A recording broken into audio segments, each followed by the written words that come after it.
nage. Les vagues sont énormes, elles s'abattent sur la barque dans un fracas effroyable. Une dizaine d'enfants, de femmes et d'hommes n'atteindront jamais le rivage. Le récit paraît incroyable. C'est pourtant l'histoire de milliers de réfugiés fuyant la famine dont leur pays souffre, victimes de politique par le Nord instauré, qui pousse jour après jour le tiers-monde dans le gouffre. 900 millions d'êtres humains sous-alimentés, 2 milliards sous le seuil de pauvreté. Triste conséquence de gouvernements sans pitié, les grandes puissances contrôlant toute impunité. Mondialisation, néolibéralisme, le monde marche sur la tête, il faut être réaliste. Pas les inégalités que crée le capitalisme, les maîtres du monde et leur logique impérialiste. Soyons réalistes, exigeons l'impossible. Parole argentine contestée mais plausible. Pour ceux qui croient qu'un monde meilleur est possible. De la misère du tiers-monde n'a rien d'irréversible. Rendre les soins, le savoir accessible. Étancher sa soif, voilà l'impossible. Un toit, une famille, une vie digne et paisible. Manger à sa faim, voilà l'impossible. Dans la peau de chaque mouton du troupeau se cache un lion. Dans le cœur de chaque esclave sommeille la rébellion. Quelle différence entre trahir et mentir, assassiner ou laisser mourir. Nos consciences, nos raisons nous forcent à réagir, à passer à l'action, nous poussent à désobéir, à faire sauter la banque, leur faire bouffer leurs actions, parachutent leurs dividendes et leur manière de colon. Pourquoi tout le temps les mêmes qui restent dans la nerga? Pourquoi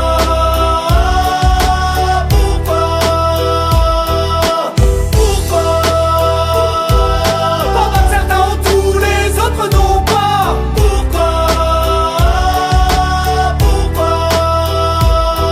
Parce qu'on crucifie le sage, qu'on glorifie l'explorateur, héros de l'Occident qui n'est qu'un colonisateur. Que l'on vénère la créature bien plus que le créateur. Que l'homme n'a jamais su tenir compte de ses erreurs. Je crois que les êtres humains sont quasiment tous devenus fous, se sont peu à peu aliénés ou perdus en cours de route. Que notre monde est dirigé par une meute de loups. Que pour de l'argent certains d'entre eux sont prêts à tout. Se faire vivre dans la misère, à t'en faire mordre la poussière. S'expédier 6 pieds sous terre si cela s'avère nécessaire. Quoi qu'il arrive, ils feront tout pour te faire taire. Et ça s'avère nécessaire à la bonne marche de leurs affaires. On connaît leur magouille mais la révolte nous fait peur. C'est jamais le bon combat, c'est jamais la bonne heure. On se réfugie derrière la fatalité du malheur. Des excuses bidons et nos œillères d'exécuteurs. Ne pose pas la question, ça va me vénère. Bien sûr qu'on pourrait nourrir la terre entière.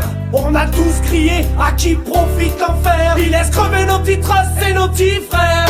Des milliards à l'appel dans la crise financière. Des milliards dans l'espace, des milliards dans la guerre. D'un côté on gaspille, de l'autre on espère. Aujourd'hui à Haïti les enfants bouffent de la terre. On est tous sur le même bateau. Ça mène à rien, inutile de se fuck entre nous. On se fout de leur drapeau.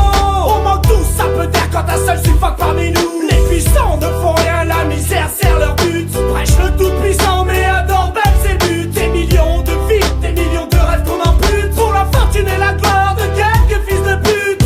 Pourquoi tout le temps les mêmes qui restent dans la nerga? Pourquoi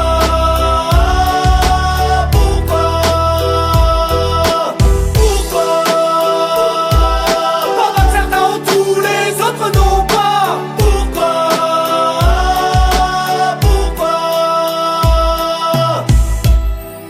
Il suffirait pourtant de presque rien pour inverser le cours des choses.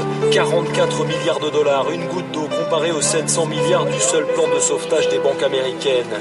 Kant disait l'inhumanité infligée à un autre détruit l'humanité en moi. Détruit l'humanité en moi. L'humanité en moi. Une maman est une maman, un enfant est un enfant. Tous les enfants du monde sont les enfants de tout le monde. Pas de jour meilleur, ni de meilleur lendemain. Pas de monde meilleur si nos mamans meurent de faim. Petit on m'a dit t'inquiète on est tous frères. Tous égaux devant Dieu, tous enfants de la terre. Putain j'ai compris